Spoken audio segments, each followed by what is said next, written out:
తెలంగాణలోని ప్రతి పల్లెకు హ్యామ్ విధానంలో తార్ రోడ్లు, నాణ్యమైన విద్య అందించేందుకు ప్రత్యేక చర్యలు, తెలంగాణ బ్రాండ్ పేరుతో మన మామిడి విదేశాలకు ఎగుమతులకు ఏర్పాట్లు, మిస్ వరల్డ్ పోటీలకు కట్టుదిట్టమైన ఏర్పాట్లు.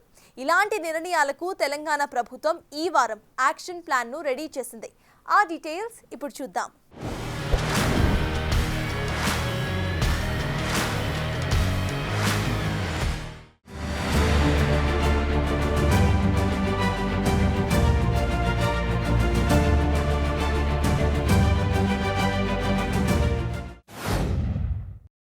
తెలంగాణ సమగ్రాభివృద్ధి కోసం 100% శక్తివంచన లేకుండా పనిచేస్తానని సీఎం రేవంత్ రెడ్డి బసవేశ్వర జయంతి సందర్భంగా చెప్పారు.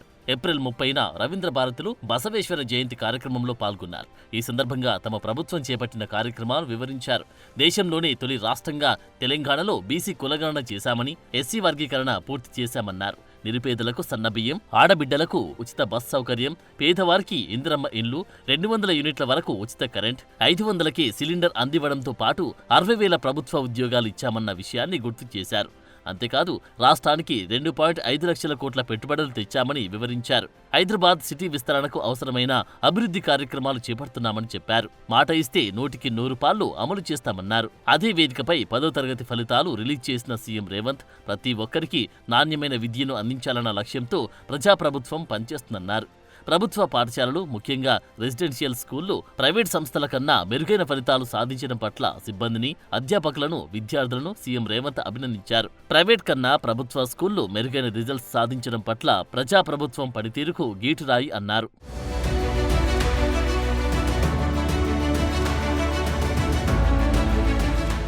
నేషనల్ హైవేస్, ఆర్ఎండ్బి రోడ్ల మాదిరి రూరల్ రోడ్లను నిర్మించేందుకు తెలంగాణ ప్రభుత్వం రెడీ అవుతుంది. మండల కేంద్రాలను రూరల్ ఏరియాస్తో లింక్ చేసేలా రాష్ట్రంలో తొలిసారిగా హైబ్రిడ్ యాన్యుటీ మోడ్ హెచ్ఏఎం విధానంలో 17,300 కిలోమీటర్ల మేర రోడ్ల నిర్మాణం పూర్తి చేయాలని నిర్ణయించింది. ఇందులో తొలి దశలో 7,393 కిలోమీటర్ల మేర నిర్మాణానికి ఆమోదం తెలిపింది. 3 దశల్లో పనులు పూర్తి చేయాలని, మొదటి దశ పనులను 2026 జనవరిలో, రెండో దశను 2026 మార్చిలో, మూడో దశను 2026 జూన్లో చేపట్టాలని తాజాగా నిర్ణయించింది. ప్రాజెక్టుకు సంబంధించి సాంకేతిక, ఆర్థిక, న్యాయపరమైన అంశాలు స్టడీ చేయడంతో పాటు ప్రభుత్వానికి సలహాలు, సూచనలు అందించేందుకు టెండర్ల ద్వారా కన్సల్టెన్సీ సంస్థలు ఎంపిక చేసింది. హ్యామ్ ప్రాజెక్టుకు పంచాయతీరాజ్, ఇంజనీరింగ్ విభాగాన్ని నోడల్ విభాగంగా సర్కారు నియమించింది. ఆ శాఖ ఈఎన్సీ కన్వీనర్గా వ్యవహరించనున్నారు. రాష్ట్రంలోని ప్రతి గ్రామానికి తారు రోడ్డు నిర్మించాలనే సంకల్పంతో ఈ ప్రాజెక్టు చేపట్టినందున గ్రౌండ్ లెవెల్లో సర్వే నిర్వహించి స్థానిక ప్రజాప్రతినిధుల ఆమోదంతో సమగ్ర ప్రతిపాదనలు రూపొందించాలని సూచించింది. దీంతో 7,396 కిలోమీటర్ల మేర రోడ్ల నిర్మాణానికి ప్రతిపాదనలు రెడీ అయ్యాయి. డిపిఆర్ ఇవ్వాలని కన్సల్టెన్సీ సంస్థకు సూచనలు వెళ్లాయి. కేబినెట్ నిర్ణయం తర్వాత ఆమోదం తెలుపుతారు.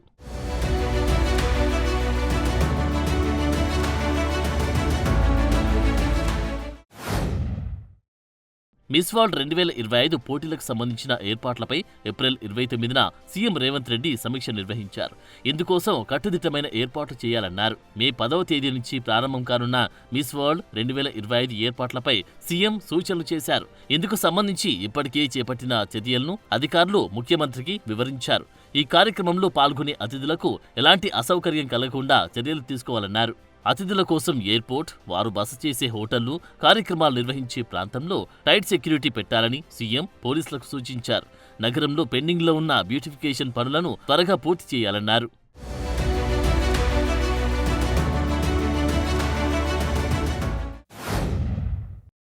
ఆపరేషన్ కగార్ పేరుతో కేంద్రం నిర్వహిస్తున్న చర్యపై పౌర హక్కుల సంఘాలు ఆందోళన వ్యక్తం చేయడం, మావోయిస్టులతో కేంద్రం శాంతి చర్చలు జరిపేలా చొరవ తీసుకోవాలని శాంతి చర్చల కమిటీ కోరడంతో సీఎం రేవంత్ ఆ దిశగా ప్రయత్నాలు మొదలుపెట్టారు. ఏప్రిల్ 28న మావోయిస్టులతో చర్చల విషయంలో అనుభవమున్న జానారెడ్డి, కేకేలతో భేటీ అయ్యారు. అంతకుముందు శాంతి చర్చల committee convener justice Chandrakumar, professor Haragopal ముఖ్యమంత్రిని కలిసి మావోయిస్టులతో చర్చలు జరిపే అంశంపై వినతి పత్రాన్ని అందించారు. ఈ విషయంలో కేంద్రంతో సంప్రదింపులు జరపాలని కమిటీ ప్రతినిధులు కోరారు. నక్సలిజం అంశంలో ఏ విధంగా ముందుకు వెళ్లొచ్చనే అంశంపై జానారెడ్డి, కేకేతో సీఎం సమాలోచనలు జరిపారు.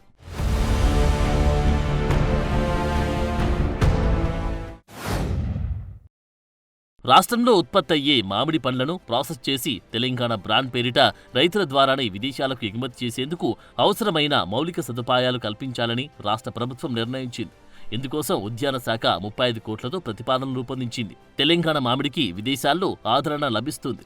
రాష్ట్రంలో ఏటా 6,000 టన్నుల మామిడికాయలు కాస్తూ ఉండగా అందులో 1,000 టన్నుల వరకు విదేశాలకు ఎగుమతవుతున్నాయి. ఇక్కడి మామిడి పండ్లను ప్రైవేట్ కంపెనీలు కొని ముంబై, బెంగళూరులకు తీసుకెళ్లి ప్రాసెస్ చేసి విదేశాలకు పంపి లాభాలు పొందుతున్నాయి. అయితే ఆ లాభం స్థానిక రైతులకి రావాలన్న ఉద్దేశంతో తెలంగాణ ప్రభుత్వం ఇంటిగ్రేటెడ్ ప్యాక్ హౌస్ల పేరిట యంత్ర పరికరాల కొనుగోలుకు సిద్ధమైంది. మామిడిపై ఉండే పురుగులను తొలగించేందుకు వీలుగా రేడియేషన్ ప్రక్రియను నిర్వహించేందుకు 24 కోట్లతో అటామిక్ రీసెర్చ్ ఎనర్జీ మిషన్, మామిడిని మెరిసేలా చేసేందుకు 5 కోట్లతో, వేపర్ హీట్ ట్రీట్మెంట్ ప్లాంట్ మగ్గబెట్టేందుకు 3 కోట్లతో, హాట్ వాటర్ ట్రీట్మెంట్ ప్లాంట్ 4 కోట్లతో, కూల్డ్ రూమ్స్ ఏర్పాటుతో పాటు ఇంటిగ్రేటెడ్ ప్యాకింగ్కు 2 కోట్లు వెచ్చించాలని నిర్ణయించారు.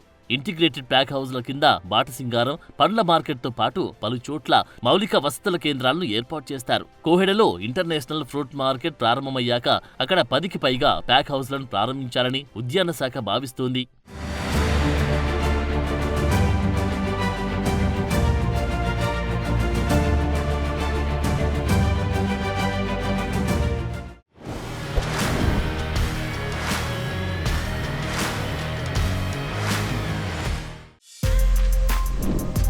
For more videos like this, subscribe Big TV channel.